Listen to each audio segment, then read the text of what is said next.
약할 때 강함 되시네 나의 보배가 되신 주 나의 모든 것 주 안에 있는 보물. 네, 오늘 이 본문의 말씀을 통해 우리가 하나님 앞에 드리는 기도가 어떠한 기도가 되어야 할지 우리가 배우게 될 것인데요.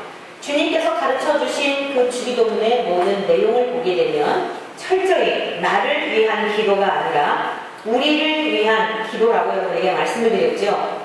자, 본래 하나님이 우리를 지으셨을 때는 나와 너의 관계가 아니라 우리가 하나님에게 속한, 하나님 안에서 하나님에게 속한 우리의 관계로 지음받았다라고 말씀을 드렸습니다.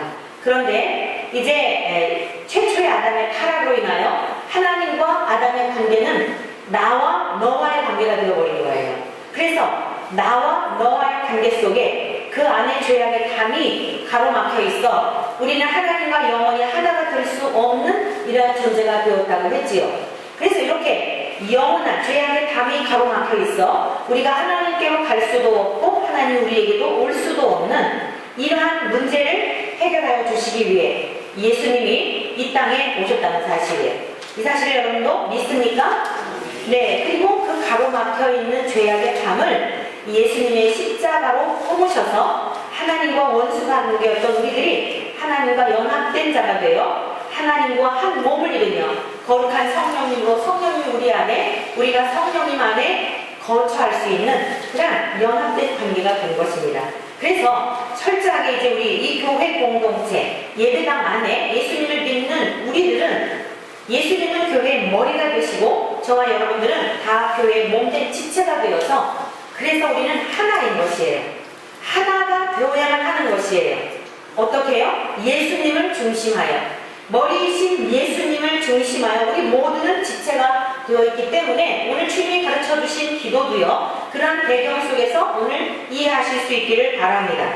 첫 번째, 이렇게 주님께서 우리가 우리에게 죄 지은 자를 사하여 준 것 같이 우리 죄를 사하여 주시옵고 라고 하는 이 말씀의 뜻은 뭐냐면 첫 번째, 우리들이 죄 용서 받은 자인 것을 기억하라는 거예요. 우리가 항상 기도를 드릴 때마다 저와 여러분들은 예수님의 은혜로 말미암아 죄 용서함을 받은 자들인 줄로 믿습니다. 왜 그런가 하면요, 한번 생각해 보세요. 저와 여러분들이 예수님을 믿기 전에 다른 사람들의 죄를 용서해 주어서 우리가 예수님 앞에 용서를 받게 되었나요? 아니지요. 지난번에 예배 끝나고 나서 어느 분이 그런 고백을 하시더라고요. 말씀을 듣고 나니까 진짜 내 마음속에 이 원수 맺고 있는 사람이 너무 많았다는 거예요. 지난 수요일이었나요? 수요일날 예배 끝나고 나서 너무 내 마음속에 이 사람은 이래서 믿고 저 사람은 저래서 믿고 나는 그래도 다른 사람과 좋은 관계를 맺으며 사는 줄 알았는데 말씀을 들으면서 요한일서의 말씀을 수요일마다 정 목사님 이제 강의해주고 계신데요. 말씀을 듣고 나니 말씀 앞에 조명해 보니까 너무나 많은 사람들을 내 마음에서 미워하고 있는 자신을 발견하게 되었노라고. 그리고 주님 앞에 그 연약함에 대하여 고백하게 되었다라고 하는 그런 고백을 듣게 되었습니다. 여러분, 우리들이 예수님 알기도 전에 다른 사람의 죄를 용서해 주어서 우리가 지금 하나님 앞에 용서를 받은 거예요?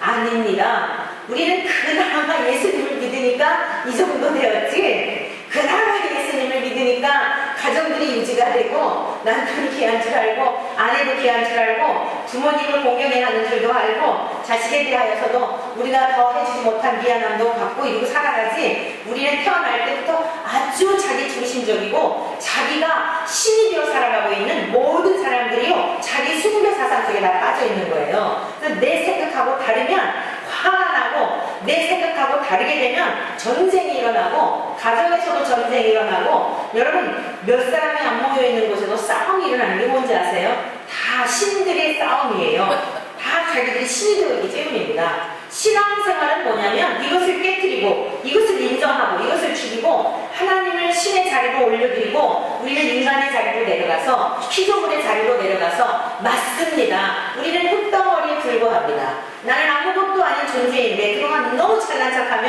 살아왔습니다. 모든 것이 내가 주인이었고 내 뜻대로 살았고 내 뜻대로 내 기분대로 안 되면 못 견뎌서 그냥 아주 다른 사람들이 있을 때는 표정 관리 이런 거 잘하지만 누가 보는 사람이 없으면 막 자식도 막 때리고 아주 그냥 그 죄악에 낱낱이 살아온 삶의 여정을 다 되돌려가지고 돌아본다면 우리는 낯이 뜨뜻하여 살아갈 수가 없는 존재입니다.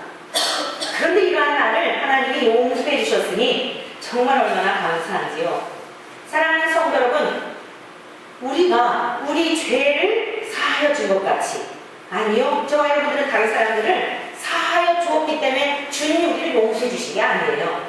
주님이 우리를 용서해 주셨기 때문에 그 은혜로 말미암아 이 주기도문조차 드릴 수 있는 겁니다. 하늘에 계신 그분이 우리 아버지이심을 알게 되었고 이 기도가 전부 연결이 되는 거예요.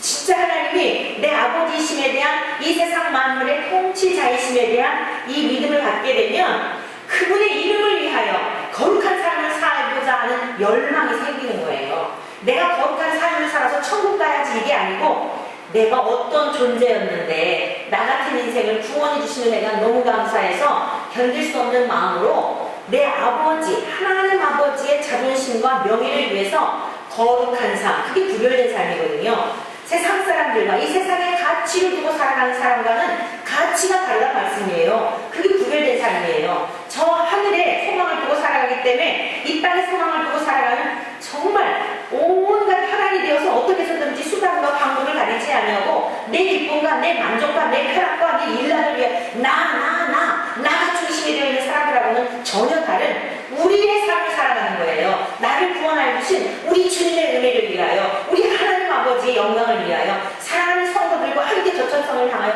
가는 삶으로 가치관이 달라져 있는 것입니다. 그래서 오늘 우리가 먼저 용서를 했기 때문에 용서받은 게 아니고 주님이 우리를 용서해 주셨기 때문에 우리는 이 사실을 기도 드릴 때마다 항상 잊지 말아야 한다는 것이에요. 믿습니까? 그런데 이제 문제는 무엇인가 하면 우리가 예수님의 은혜로 말미암아 용서를 받았는데도 불구하고요. 그래서 우리가 하나님의 자녀가 되고 하나님을 아버지라고 부르는데도 불구하고 바울 사도가 고민하고 심히 탄식했던 것과 같은 이 모습들이 지금 우리들 속에 있는 겁니다. 자, 그게 무엇인가 하면 이렇게 고백을 하고 있어요. 우리가 율법은 신령한 줄 알거니와 나는 육신에 속하여 죄 아래에 팔렸도다. 사도 바울처럼 예수님을 향해 모든 것을 다 버리고 올인하여 걸어갔던 믿음의 상징이 어디 있습니까? 그런데 로마서 7장에서 뭐라고 고백을 하냐면 율법은 신령한 줄 아는데 그 율법을 지킬 수 있는 능력도 없고 오히려 나는 육신에 속하여 죄 아래 팔렸다는 거예요. 오늘 저와 여러분들의 본래 존재가 뭐냐? 이렇게 죄 아래 팔려있는 사람들입니다. 그래서 다른 말씀으로 뭐라 그랬냐면 너희는 본질상 마귀의 자식이요 진노의 자식이라고 했어요. 그러니까 우리가 태어날 때부터 마귀에게 있는 그 성품을 가지고 태어난 거예요. 그래서 우리들은 이기적이고 하나님을 대적하고 내 뜻대로 되지 않으면 막 아이들도 보세요. 뒹구르면서까지 발을 구르면서까지 내놓으라고 하지 않습니까? 자기 배고픔을 채워달라고, 자기가 원하는 장난감을 달라고. 여러분 가르쳐줄 리도 없는데 이게 바로 우리 인간들의 모습이 그렇게 자라가는 거예요. 근데 나중에는 목표하는 것들이 달라요. 목표물이 달라지는 것 뿐이죠. 어렸을 때 장난감 때문에 목숨 내놓고 막 울면서 그거 달라고 했던 것이 나중에는 땅으로, 재산으로, 명예로, 권력으로 그 항목, 품목만 달라질 뿐이지요. 그렇게 우리는 살아가고 있는 거예요. 죄 아래 팔려있는 존재들인 겁니다. 그러면서 또 이렇게 고백을 해요. 그 결과 내가 행하는 것을 내가 알지 못하노니, 자기가 행하면서도 알지 못한다는 거예요. 곧 내가 원하는 것을 행하지 아니하고 도리어 미워하는 것을 행함이라. 그러니까 내 속사람이 또 깨어진 하나님의 형상, 우리가 본래의 형상이 있잖아요. 그러니까 온전하진 않지만 깨어져 있는 형상이기 때문에 무엇인가 내 속에서 선한 것도 있어요. 하나님 뜻대로 살아보려고 하는 이것도 싸운단 말이에요. 내 속에 두 가지가 싸우고 있는 거지요. 내 속, 곧 내 육신에 선한 것이 거하지 아니하는 줄 아노니 원함은 내게 있으나 선을 행하는 것은 없노라. 내가 원하는 바 선을 행하지 아니하고 도리어 원치 아니하는 바 악을 행하는도다. 만일 내가 원하지 아니하는 그것을 하면 이를 행하는 자는 내가 아니요 내 속에 거하는 죄이라 라고 말씀하고 있어요. 죄의 본성을 가지고 있기 때문에 내가 원치 않는데도 불구하고 벌써 죄악의 길로 가고 있다니까요. 마음에 사랑해야 하는 걸 알면서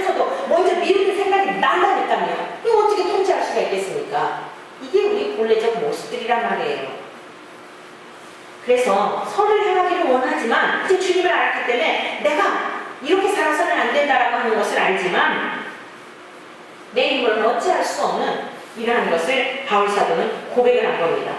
어떻습니까? 저와 여러분들의 모습 아닌지요? 만약 로마서 7장으로 끝난다면 우리는 너무 절망스러워요.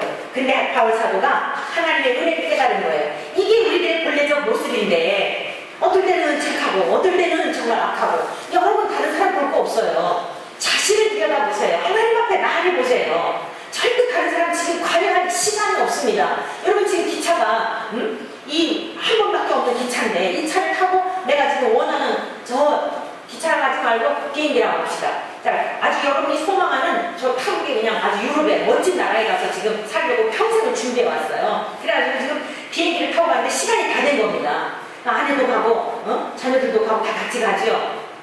자, 친구들도 같이 간다 생각해 보세요. 누구 챙겨야 되겠어요? 각자 자기의 비행기 시간 늦지 않냐고 정확하게 타서 목적하는 바를 가도록 다 준비하고 준비해야 되지 않겠습니까? 오늘 저와 여러분들이 다른 사람에게 관여할 계제가 아니에요.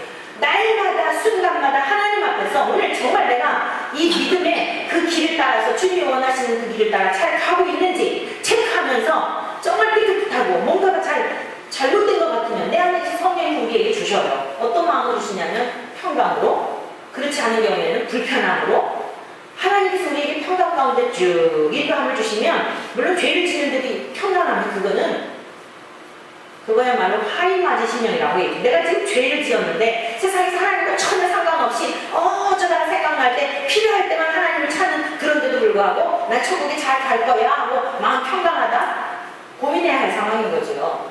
오늘 바울 사도는요 자기 자신의 실존에 대한 것을 보았을 뿐만 아니라 주님의 은혜를 발견한 거예요. 그래서 이렇게 고백을 하고 있어요.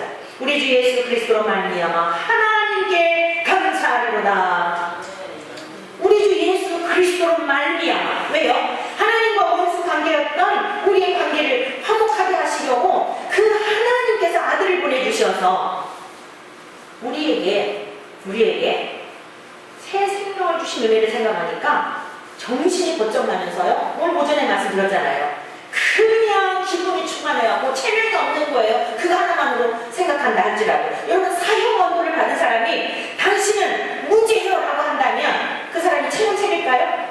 체면 차릴 것 같아요. 아이고 정말 그렇게 됐군요. 아이 정말 잘 되네 이럴까요?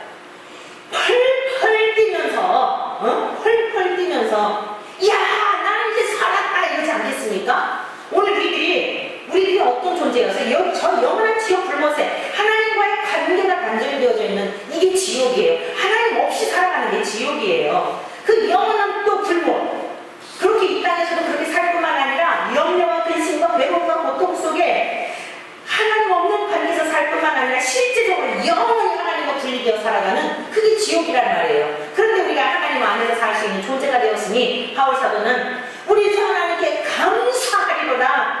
예수 그리스도로 말미암아 그 은혜로 말미암아 내 자신의 마음으로는 하나님의 법을 육신으로는 제 법을 섬기기는 하지만 그리스도 예수 안에 있는 자에게는 정죄함이었기 때문에 하나님 앞에 감사할 이유가 있음을 향하여서 이렇게 로마서 8장으로 넘어가면서 그런 고백을 하고 있는 거예요.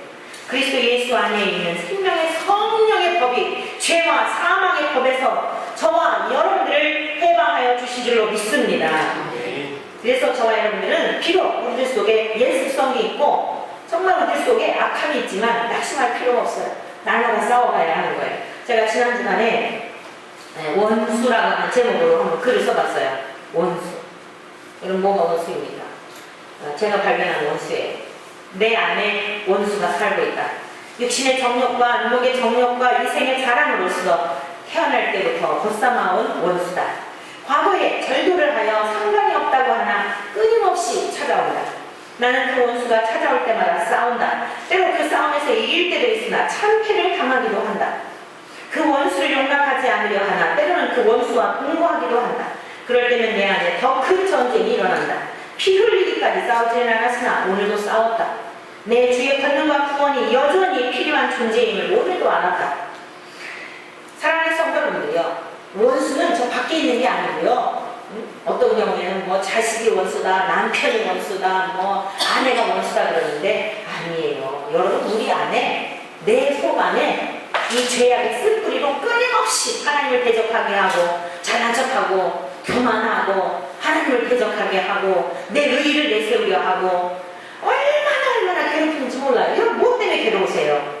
우리 속에 있는 이 원수가 우리를 괴롭히고 있는 거예요. 그래서 예수의 십자가의 죽음을 지금도 유효하셔서 2000년 전의 역사로 끝난 게 아니라 날마다 죽어야 되는 것이에요. 믿습니까? 그게 날마다 주님 앞에 맺게 하는 거예요. 주님 또 잘난 척했네요. 또 내 의를 드러내었네요. 주님의 은혜로 구원받았다고 말로는 하면서 내 행실로는 전혀 열매가 없이 주님이 내 주님이라고 입술로는 말하면서 내가 주인이 되어 모든 것 다 계획하고 내가 하고 싶은 것만 하고 내가 하기 싫은 거는 아무리 주님이 명령해도 그게 무슨 주인이에요? 그게 무슨 예수님 믿는 거예요?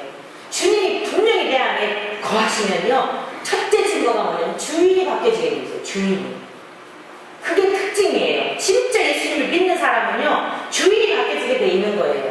그래서 선교사로도 가고 다른 사람이 다 부모 자식이 말려도 떠나가는 이유가 뭔지 아세요? 내 안에 계신 주인이신 주님이 너 가라 하니까 누구도 말릴 수가 없는 거예요. 왜? 진짜 주인이 내 속에서 나에게 명령하기 때문에. 믿음이라고 하는 것은 행함과 함께 가는 겁니다. 말로만 믿는 건 믿음이 아니에요. 손바닥 양면과 같고 동전의 양면과 같은 것이 진짜 주인이 바뀌었는가? 여러분 내가 정말 구원에 이르는 자이며 하나님의 영이 내 안에 거하시는가? 라고 하는 것을 이 시간 점검해 본다면 주인이 바뀌었는가? 물어보시면 돼요. 주인이 바뀌었는가? 그리고 나의 목표가 저 영원한 하나님의 나라인가? 언제나 주님이 오라 하시면 오늘 밤에라도 갈 수 있도록 죽음을 두려워하지 않는가? 오늘 당장 여러분이 죽음이 온다면 두려워하고 이 세상에 더 좋고 더 살고 싶다면 믿음을 가져보아야 돼요. 여러분들이 그래도 이 세상에 더 살고 싶지요 라고 말씀하실 수도 있어요.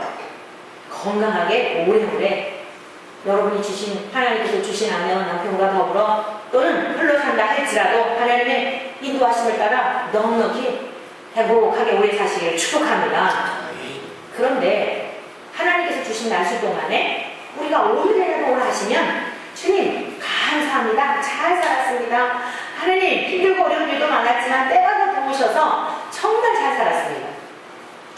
여러분 만약 이제 유명을 달리해서 죽게 된다면 누군가 무덤을 요즘 안 하지만 수목장이든 뭐 이렇게 납골당이든 할 거 아니에요.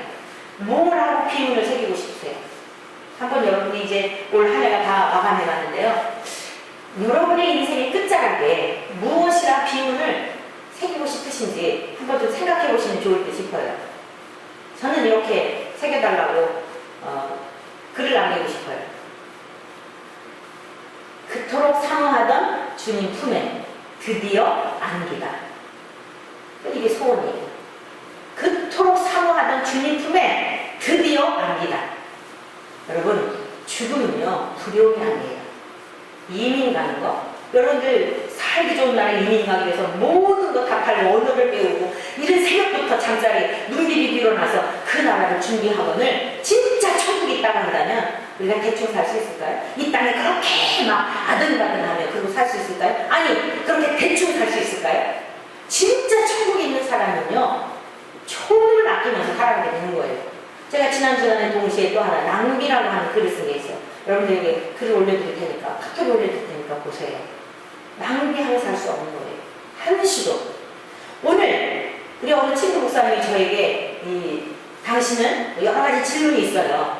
오늘 죽는다면 어떤 일을 하고 싶습니까? 뭐 한 번뿐인 인생에서 꼭 읽어야 될 책이 있다면 뭘 읽고 싶습니다. 여러 가지 질문이 있더라고요. 재밌더라고요. 헛떡 떠오르는 것밖에는요. 헛떡 떠오르는 게 예수님밖에 생각나는 게 없더라고요. 오늘 한날 당신이 무엇인가를 할 수 있다면 무엇을 하겠습니까?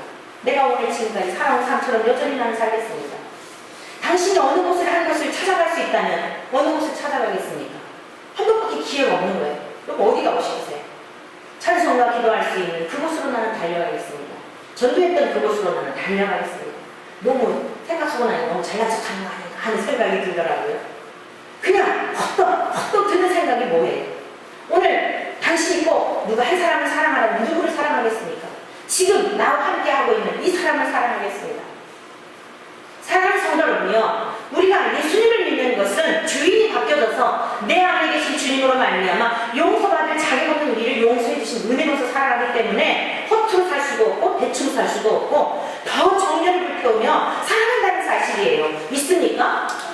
천국을 현재적 삶에서 사는 겁니다. 그래서 우리 안에 내면의 싸움, 다른 사람이 적이 아니라 내 안에 일고 있는 이 원수 때문에 괴로워하는 거예요. 그래서 날마다 사도 바울이 날마다 나는 죽는다고 얘기하는 거예요. 십자가 앞에 못을 받고 주님 내가 이제는 된 줄 알았는데 다른 사람에게는 전도하면서 내가 왜 이렇지요? 우리가 고민했던 고민을 바울 사도도 여전히 고민했던 거예요. 한 가지 방법을 알았으니 날마다 죽는 일밖에 없구나. 내가 구원을 받았다고 천국 따는 방상이라고 생각하며 대충 믿을 게 아니라 날마다 우리 안에 있는 천국의 욕심을 십자가에 못 박지 않으면 주님의 부활에 참여할 수 없겠구나. 이야 이거 정말 큰일 났다. 그래서 바울 사도는요 믿음의 후배들에게 너희는 나를 본받는 자가 되라고 그렇게 권면하는 거예요. 그 본받는 자가 되라고 하는 게 무슨 뜻인지 아세요? 나처럼 이렇게 업적을 많이 쌓아라, 막 세계 도처를 다니며 전도해라, 막 그걸 본받으라고 하는 줄 아세요? 아니요. 날마다 예수 그리스도의 십자가의 그 죽음을 너희들도 본받아야 천국에까지 무사히 갈 수 있다는 걸 말씀하는 거예요. 너희들이 나를 본받으라고 하는 것은 부활의 생명을 잃어버리면 다 소용이 없기 때문에 죽지 않으면 부활에 참여할 수 없으므로 죽지 않냐고 부활의 영광에 참여하려고 하는 그런 헛된 꿈을 꾸지 말아라. 그거야말로 불로소득을 원하는 거지. 그러면서 나는 날마다 죽노라. 나를 본받으라고 권면하는 것입니다. 오늘 주님께서 우리들에게 이렇게 기도하라고 가르쳐주신 첫 번째, 우리와 우리의 죄를 사하여 준 것 같이라고 하는 것은 우리 주 예수님의 그 귀하신 능력으로 말미암아 죄사함 모든 것을 꼭 기억하면서 하나님 앞에 우리가 기도를 드려야 된다는 거예요. 둘째는 뭐냐면 사랑의 빚을 갚겠습니다 라고 하는 결단적인 기도인 거예요. 자, 왜 그런가 하면요, 본문에서 말하고 있는 이 죄의 개념은 일반적인 죄의 개념과 달라요. 여러분들이 생각하는 죄는 뭐예요? 부모님에게 불효하고 또 다른 사람들에게 성질을 내고 정직하게 살지 못하고 나는 뭐 좀 이렇게 뭘 해야 되는데 하지 못하고 이런 것들 생각하잖아요. 자, 이 일반인들도 생각하면 이렇게 교회와 상관없이 교회 밖에 있는 사람들도 다 생각하는 죄에 대한 개념이에요. 그러면 기독교에서 말씀하고 있는 죄의 개념은 뭐예요? 하마르티아라고 하는 죄의 개념으로 우리가 많이 이해를 하고 있어요. 근데 오늘 본문에 나와 있는 여기서 우리가 우리에게 죄 지은 자를 사하여 준 것 같이 하는 이 죄는요, 하마르티아라고 하는 이 단어가 아니에요.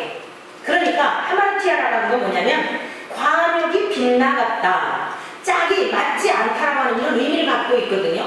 그러니까 우리가 하나님에게 초점이 맞춰져서 전심으로 하나님 안에서 우리가 살아가야 하는데 하나님이 중심이 되지 못하고 하나님을 전심으로 섬기지도 못하고 내 뜻대로 내 생각대로 내 방법대로 살아가는 것이 죄예요. 그리고 그 결과 어때요?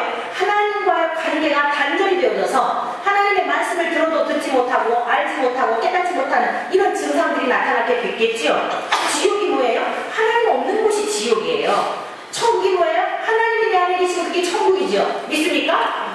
그런데 여기서 말씀하고 있는 이 죄라고 하는 것은 관역이 빗나갔다, 이게 죄다 이렇게 말씀하는 게 아니고, 그거 물론이고요. 그거 물론이에요. 우리 기독교의 가장 중요한 원죄의 개념, 하나님의 그 방향에서 빗나가버린 것이 죄예요. 근데 오늘 본문에서 말씀하고 있는 이 죄라고 하는 것은 어떤 의미냐면 오페이레마라고 하는 헬라어인데요, 빚지다라고 하는 의미를 가지고 있는 거예요.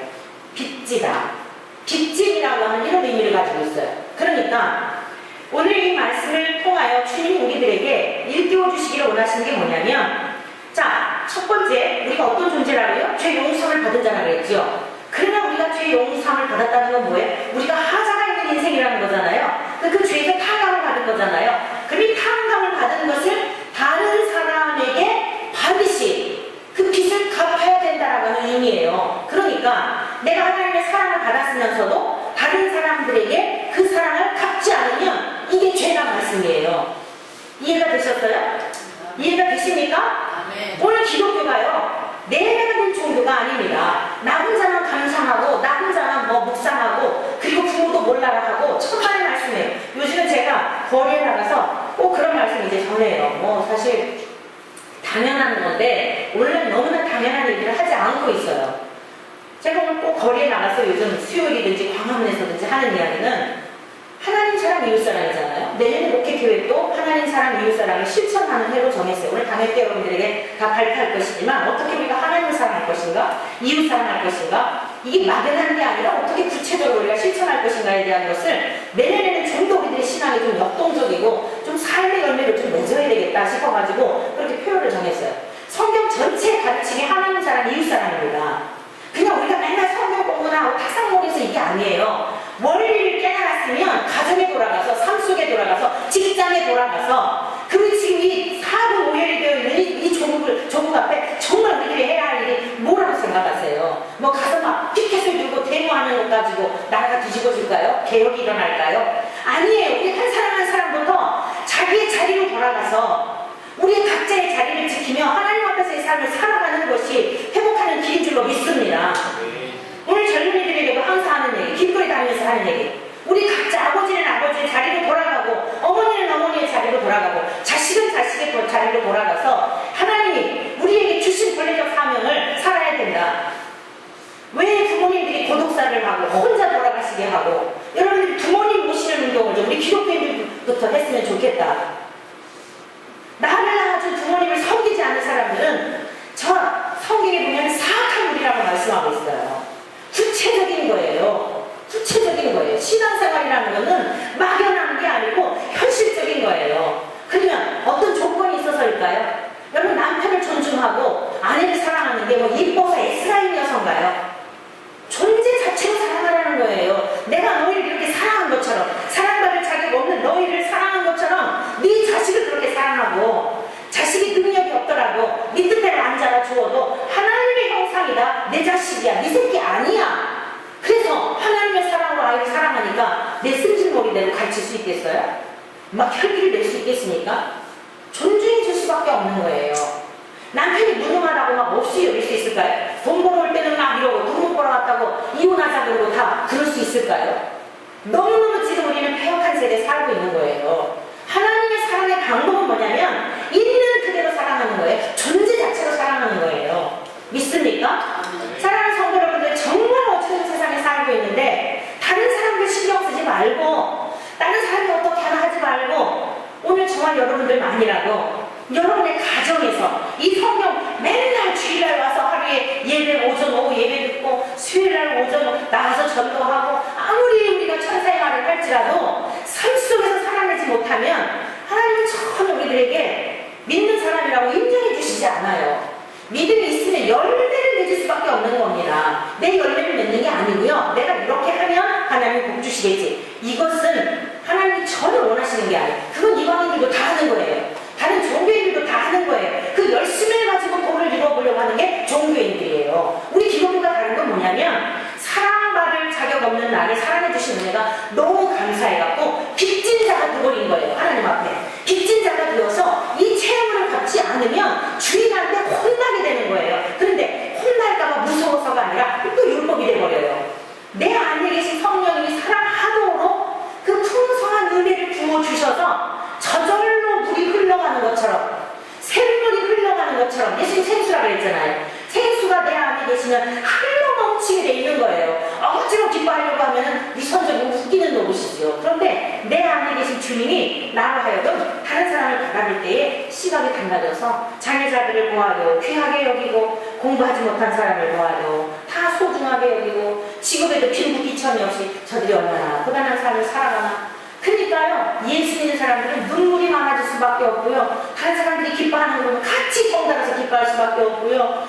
악한 것을 보게 되면 가슴이 아파가지고 애이는 마음으로 그런 마음을 갖고 살아갈 수밖에 없는 거예요. 내가 사는 게 아니고 내 안에 계신 하나님이 내 안에 거하셔서 그렇게 살아가게 하시는 거예요. 사랑하는 성도 여러분들이요, 정말 주님의 이름으로 저 자신이나 여러분들이나 우리가 하나님의 말씀에 순종하여 빚진 자의 심정을 가지고 살아갈 수 있기를 축원합니다.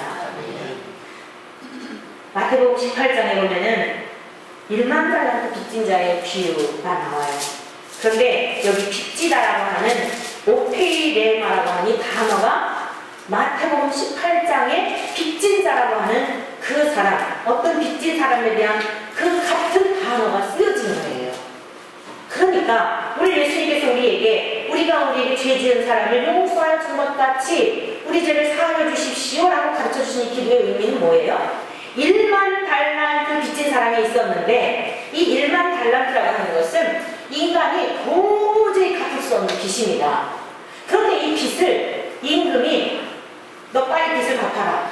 너 그 빚을 갚기 위해서 네 몸도 골모로 잡고요. 몸도 이미 자기 게 아니에요. 너무 엄청난 빚이니까. 내 아내와 자식까지도 다 데리고 오라고. 그리고 빚을 갚으라고 해요. 이 사람이 사정을 해요. 임금님 용서해 주십시오. 조금만 참아주십시오. 제가 갚겠습니다. 막 사정을 하니까 임금이 긍휼히 여기는 마음을 가지고 용서해 주는 거예요. 그냥 빚을 나중에 갚아라 이 정도가 아니라 됐다 알았어 빚 없다 이렇게 해주신 거예요. 그러니까 어떻게 됐어요? 그 사람뿐만 아니라 애꿎은 아내까지 자식까지도 다 어떻게 될 줄 알았어요? 다 종살이라고 다 죽을 줄 알았는데 그 임금님 불쌍하게 줘가지고 갚아도 갚을 수 없는 이 빚을 다 탈감받은 거예요. 너무 감사하잖아요. 정말 펄펄 뛸 수밖에 없는 상황 아니겠어요? 그런데 이제 용서받고 가다가 보니까 자기한테 100데나리온 빚진 동료를 만나게 돼요. 야, 너 내 빚 갚아. 아우, 좀 봐주세요. 여러분, 100데나리온이라고 하는 것은 얼마든지 갚을 수 있는 거예요. 당시에 한 데나리온이 일용직 노동자들에게 주어졌던 품삯, 그게 한 데나리온이거든요. 100일 정도, 한 석 달 여름 정도 수고하면 갚을 수 있는 거잖아요. 근데 막 옥졸들에게 갖다가 막 주었어요. 임금님 그 소리를 듣게 돼요. 너의 갚을 수 없는 그 탕감받을 수 없는 죄를 용서해 주었거늘 그 얼마든지 갚을 수 있는 것을 용서해 주지 않았다고? 그래갖고 어떻게 됩니까? 감옥에 처넣게 되잖아요. 심판의 자리에 이르게 된다는 거예요. 이게 바로 오늘 우리 주님께서 가르쳐 주신 우리 죄를 사하여 주시었고 여기서 말하고 있는 죄라고 하는 단어와 바로 마태복음 18장에 나와 있는 이 의미와 같은 단어로 쓰인 거예요. 저와 여러분들이 우리 예수님의 은혜로 말미암아 용서를 받았다고 한다면 사랑의 빚을 진 자들이에요. 그러나 이것은 기쁨의 빚인 줄로 믿습니다. 여러분 이 빚을 갚으시기를 축원합니다. 어떻게 갚아요? 내 받은 바 은혜와 사랑을 전해주어야 되는 거예요. 결국은 예수님을 우리에게 선전할 게 없어요. 내 죄가 이렇게 용서받았습니다. 임금님에게 용서를 받았습니다. 당신도 그 임금님에게 오십시오. 여러분의 부모님에게. 여러분 예수님 구원받았다고 하면서 부모님한테 전도하지 않고 여러분 자식들에게 나몰라라 하고 여러분 구원받았다고 생각하세요? 천만의 말씀이에요. 예수의 생명이 잉태되면 못 산다니까요. 배가 불러가서 못 산다니까요. 전도하고 싶어 못 산다니까요. 내 부모님 이제 이 땅에 사시려면 얼마 안 남았는데 언제 돌아가실지 모르는데 나를 낳아서 평생을 고생하시고 맨날 마음고생만 하시고 늘 나 때문에 그냥 수고만 하신 내 부모님 지옥 가는 거 보면서 어떻게 침묵할 수 있어요? 여러분들이 임시로 편하다고 거추장스러운 존재라고 말도 안 되는 소리 하지 마십시오. 이런 거짓된 종교가 아니란 말씀이에요. 정말 예수의 생명이 내 속에 들어왔으면 내가 정말 예수님 앞에 탕감받을 수 없는 죄를 용서받았으면 내 부모님에게 무릎을 꿇고서라도 엄마 소원이야 아빠 소원이야 세상에 어렸을 때 소풍 갈 때 명절에 옷 하나 사달라고 울면서 밥을 하면서 때를 써서 결국 원하는 것 얻어냈던 적 있지 않습니까? 그런데 어떻게 내 부모님이 내 형제들이 내 자식이 지옥 불못에 가는 걸 보면서 그걸 그냥 가만히 두고 볼 수가 있다고요? 예수님이 우리들에게 가르쳐주신 기도는 단순히 주문 외우고 시작하는 기도가 아니에요. 너가 정말 내 용서를 받은 것을 믿느냐? 그래서 너가 죄사함을 얻었느냐? 너 빚을 갚아라. 너 나로 인하여 예수 생명을 얻었다면 내 부모에게 사랑의 빚을 갚고 내 이웃에게 사랑의 빚을 갚고 교회 자리를 채우라고 하는 게 아니라 물론 강권하여 데려다가 내 집을 채우라고 했어요. 여러분들이 어떻게 할지 모르니까 강권적으로 데려오면 하나님의 주의 종을 통해서 말씀을 통해 하나님이 책임져 주시는 여러분이 할 몫은 어디냐면 데리고 오는 데까지라도 해야 하는 일이라는 말씀이에요. 사랑하는 성도 여러분, 하나가 다 기울어가고 있어요. 우리 교회가 자칫하면 목사가 다니면서 이러고 그냥 거리에서 다니고 전도하고 이러니까 엄청 많이 전도하는 걸로 혹시라도 우리가 착각하지 않나 염려스러울 때가 있어요. 우리는 24시간을 다 하나님 앞에 바쳐도 아무 얘기를 하나님 앞에 할 수 있는 존재들이 아니에요. 무익한 종이 마땅히 할 일을 한 것뿐입니다 라고 할 것밖에는 없는 사람들이에요. 혹시라도 여러분들은 우리 교회는 이렇게 정말 동네방네 나팔을 불면서 다니니까 할 일을 다 했다고 그렇게 우리가 혹시 자만심에 빠져있지는 않습니까? 이제는 정말 여러분들의 가정을 좀 돌아보시기 바랍니다. 내 주변에 어쩌면 나이가 많으신데도 어쩌면 육체가 고통스러운데도 계속 계시는 것은 저 천국 복음을 듣지 못하여서 그 복음 들려주라고 여러분들 정말 귀찮다고 빨리 돌아가셨으면 좋겠는데 돌아가시지 않고 여러분이 속으로는 겉으로는 오래 사시라고 하면서도 속으로는 혹시 그렇다면 하나님 반드시 그 택한 백성 구원해내시기까지 데려가시지 않습니다. 오늘 여기서 말씀하고 있는 이 사랑의 빛 예수를 전하는 이 빛을 갚으라고 말씀하고 있는 거예요. 순종하시는 저와 여러분들 되시기를 축원합니다. 세 번째로는 이 죄를 사하여 준 것 같이 우리 죄를 사하여 주십시오라고 하는 건 뭐냐면 이 마찬가지로 결단의 고백을 하라는 거예요. 결단의 고백이어야 되는 거예요. 이웃의 연약함을 감당하겠습니다 라고 하는 그런 의미예요. 단순히 윤리적이고 도덕적인 죄를 내가 용서해줬습니다. 용서해줘 천국 가기 이건 가벼운 죄가 아니고요. 이웃의 연약함을 감당하겠습니다. 같은 단어의 의미가 로마서 15장 1절 이하에 이 같은 오페레마라고 하는 단어로 쓰인 거예요. 그냥 여러분들에게 주제 설교하려고 하는 게 아니고 이 단어가 똑같은 죄가 나와도요 쓰여진 것에 따라 의미가 달라요. 이 죄의 의미가 뭐냐면 이웃의 연약함을 감당하겠습니다. 거기 로마서 15장 말씀을 좀 함께 같이 보시겠습니다. 로마서 15장. 자, 믿음이 강한 우리는 마땅히 믿음이 약한 자의 약점을 감당하고 자기를 기쁘게 하지 아니할 것이라 라고 말씀하고 있어요.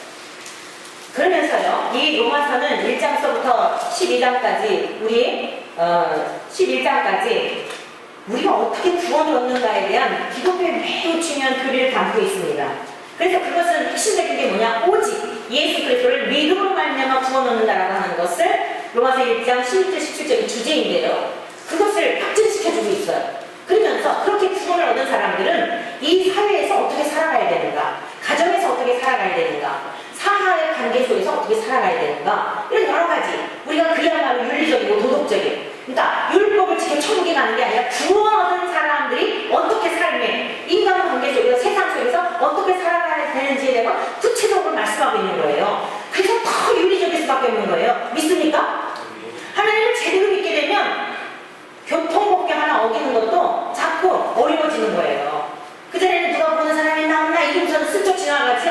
하나님이 보고 계신데 슬쩍 하기가 어렵단 말이에요. 그래서 더 윤리적이고 더 도덕적이고 남들이 보는 데서 떠벌리면서 구제를 했다는 누가 볼까 봐서 부끄러워서 떠벌리는 게 아니라 누가 인정이 안 해줄까 봐 창피해가지고 그렇게 바뀌어지는 거예요. 사랑하는 성도 여러분들이요. 오늘 우리가 믿음 생활하면서도 정말 경계해야 될 부분이 있어요. 교회 안에는 여러 사람들이 다 각양각색이에요. 제가 결혼을 해서 10년 초에 그 목회지에서 살림을 전혀 못하잖아요. 그러니까 그 성도님들이 저를 보고 그래요. 다른 것은 100점인데 살림은 빵점을 해. 그게 제 낙인이 찍혔어요. 우스갯소리로 그럴 수 있어요. 사실이에요. 그리고 그게 상처받지 않아요. 워낙 못하니까. 그런데 예를 드는 거예요. 제가 한 예를. 교회 안에는 많은 여성들이 있고 많은 성도들이 기질도 다양하고 재능도 다양하고 은사도 다양해요. 나의 기준에 맞춰서 누가 잘하고 누가 못하고 하는 이 기준을 내 기준으로 세우게 되기 때문에 교회 많은 떠나간 사람들, 우리 교회를 말하는 게 아니고요. 제가 지난번에 얘기했잖아요. 가난한 교인들, 안 나갈 교인들, 교회 안에 있는 성도들 때문에, 목회자 때문에 떠나가면 말할 것도 없고요. 성도들 때문에도 상처를 받아서 떠나가는 경우들이 너무 많다는 거예요. 내가 기준이 되어서, 내가 잣대가 되어서 이 사람은 이걸 잘할 수 있고 저 사람은 저걸 잘할 수 있는 거예요. 오늘 이제 우리 교회가 잘해야 하겠습니다. 성숙해야 하겠습니다. 주님의 이름으로 권면합니다. 여러분과 같지 않은 다른 사람들에 대하여 정죄하고 부지불식간이라도 툭 뱉는 말이라도 여러분 이제는 좀 주의해 주시기를 부탁을 드립니다. 순종하시겠습니까? 순종하시기를 바랍니다. 주님의 명령이에요. 주님의 명령. 너희가 오늘 여기 성경에 있잖아요. 믿음이 강한 우리는 마땅히 믿음이 약한 자의 약점을 담당하라는 거예요. 담당하라는 거예요. 설거지를 좀 더 잘하는 분이 있을 수 있어요. 못하는 분이 있을 수 있고. 그러면 더 잘하는 분이 나머지 부분을 감당하라는 이야기예요. 집에서도 마찬가지예요. 뚜껑을 열어놓고 아내는 그냥 뚜껑을 열어놓고 남편은 맨날 뒤쫓아다니면서 그거 맨날 바꾸려고 하니까 싸우는 거예요. 괜찮아 열어놔. 그럼 어느 분이 진짜 그랬대요. 맨 처음에 그것 때문에 바꾸려고 그렇게 싸웠대요. 어떻게 이렇게 화장품 그 뚜껑을 열어놨으면 좀 그걸 덮어야지. 당신은 뒤치다거리를 안 하냐. 양말도 좀 벗어가지고 얌전하게 가지런히 해서 갖다 놓으면 좋은데 하나는 화장대 밑에 있고 하나는 저 옷장 밑에 있고 어떻게 여자가 이러냐고 막 너무 스트레스 돼가지고 세상에 이런 연수를 내가 어째 이렇게 만나나. 이 남편은 너무 꼼꼼하고 너무 깔끔한데 뭐 어느 집안에도 그런가 봐요. 우리 집도 그래요 사실. 그런데 그럼 뭐 서로 있는 존재 자체를 그냥 인정해주는 이 사람은 이렇게 뚜껑을 열어놓는 은사가 있나 보다. 나는 뚜껑을 닫는 은사가 있네. 그 찰떡궁합이지요. 그러니까 그걸 갖고 자꾸 어떤 사람은 치약을 밑에서 뚝 짜는 사람이 아니 중간에 뚝 짜는 사람이 저는 치약만큼 밑에서부터 짜요. 저 치약만큼 밑에서부터 올려 짜거든요. 우리 집 네 식구가 살고 있는데 누가 범인인지 몰라요. 지난번에 정 목사님 그러더라고요. 절대 저 아니에요. 우리 어머니든지 우리 딸이든지 우리 어머니도 하는데 딸이 나왔어요. 우리 딸이에요. 그냥 인정해 주는 거예요. 그럼 자꾸 하라고 보면 어떤 가정은 화장실 때문에 그런데 어떤 사람 화장실을 이쪽으로 이렇게 하는 사람 있잖아요. 근데 어떤 사람 이쪽으로 해가지고 이렇게 하는 사람 있잖아요. 근데 저는요 제가 원하는 쪽으로 불편하면 갖다 바꿔놔요. 그러니까 온 가족이 다 그게 바뀌어지더라. 너 누가 이렇게 해놨어. 싸우는 거예요. 하루 한 날이라도 시끄럽지 않은 날이 있을까요? 한 가정에 4명이 사는 가정에도 시끄러울 텐데 교회는 오죽할까요? 이분은 가는 건 잘하는데 이분이 약하구나. 이걸 감당하라고 하나님이 우리를 붙여주신 거예요. 믿습니까? 우리의 교회가 정말 저는 여러분들에게 오늘도 이제 말씀을 나누다가 보니까 그냥 열띤 풍문이 이렇게 있었어요. 근데 전 목소리가 크잖아요. 이 목소리가 크고 거리에서 말씀을 막 이 강력한 카리스마를 가지고 전해야 된다는 이 어떤 부담감 때문에 훈련이 돼가고요. 한 17년 동안 그렇게 훈련이 되다 보니까 보통 때도 싸우는 것처럼 느껴져요. 그때는 오해하지 마시기 바랍니다. 제가 굉장히 온유한 사람인데 말이 여러분들에게 그냥 꼭꼭 씹어서 잘 알아듣게 하려고 하는 이런 사명감 때문에 어떨 때는 목사님 화나셨나 이 생각할 수 있어요. 절대 그렇지 않아요. 여러분들의 그런 있는 모습 그대로를 주님이 저에게 맡기신 거예요. 위탁하신 거예요. 여러분은 제 양이 아니고 주님의 양이에요. 주님의 양인데 내가 여러분들을 막 야단치고 때리고 할 필요가 있나요? 그런데 답답할 때는 못 알아들을 때는 언성이 좀 높아질 수도 있죠. 그러나 그 속에는 주님의 사랑으로 안타까운 마음으로 여러분에게 권면하는 거예요. 오해하지 마시기를 축복합니다. 오해하지 마시기를 축복합니다. 네, 여러분들을 잘 인도해서 왜? 주님의 명령에 믿음이 약한 자를 담당하라는 거예요. 잘 못 깨달으면 더 인내하고 더 알아들을 수 있도록 기도하고 더 어떻게 해서든지 같이 저 영원한 집에 가서 같이 살아야 되잖아요. 목회자는 성도들이 연약한 이 사람은 왜 그럴까? 이렇다고 쳐내고 저렇다고 쳐내고 그 자기들이 나가면 어쩔 수 없어요. 절대로 하나님 맡겨주신 양들에 대하여 내 양이 아니기 때문에 내 마음대로 할 수 있는 것이 아니라는 말씀입니다. 오늘 사랑하는 성도 여러분들이에요. 이 세 번째 저와 여러분들이 주기도문을 하면서 하나님 앞에 고백해야 될 건 뭐냐면 이웃의 연약함을 감당하겠습니다. 주님, 내게 가장 큰 새 생명을 얻었는데 적은 것, 비본질적인 것, 그거 별거 아닌 것, 생명이 아닌 거 가지고 남을 정죄하고 판단하고 주님 이게 과거의 내 모습이었습니다. 그러나 앞으로 그러지 않겠습니다. 우리가 주님이 가르쳐주신 기도를 할 때마다 여러분들이 이것을 기억하셔서 가정에서도 여러분의 남편의 연약함을 잘 감당해주는 현숙하고 지혜로운 아내들이 되시기를 축원합니다. 여러분의 남편들이 아내의 부족함을 보더라도 그래서 나에게 붙여주셨구나. 이렇게 좀 털털한 마누라를 깔끔한 나를 만나게 해주셔서 다 이렇게 중화되어 살게 하시려고 그러셨나 보다. 여러분의 자녀들이나 여러분의 이웃의 관계 속에서 속에서도 이렇게 우리 주님이 가르쳐 주신 가르침을 따라 살아가게 될 때에 하나님의 나라, 섬겨주시는, 하나님 우리를 섬겨주신 그곳이 하나님의 나라 아니에요? 그래서 섬겨주시려고 오셨지 않습니까? 그 하나님의 나라가 내 안에서부터, 여러분의 가정에서부터, 그리고 세상 속의 흘러감으로 말미암아 어지럽고 정말 혼란스러운 이 시대에 빛이 되고 소금으로 살아가는 우리 모두 되시기를 주의 이름으로 간절히 축원합니다.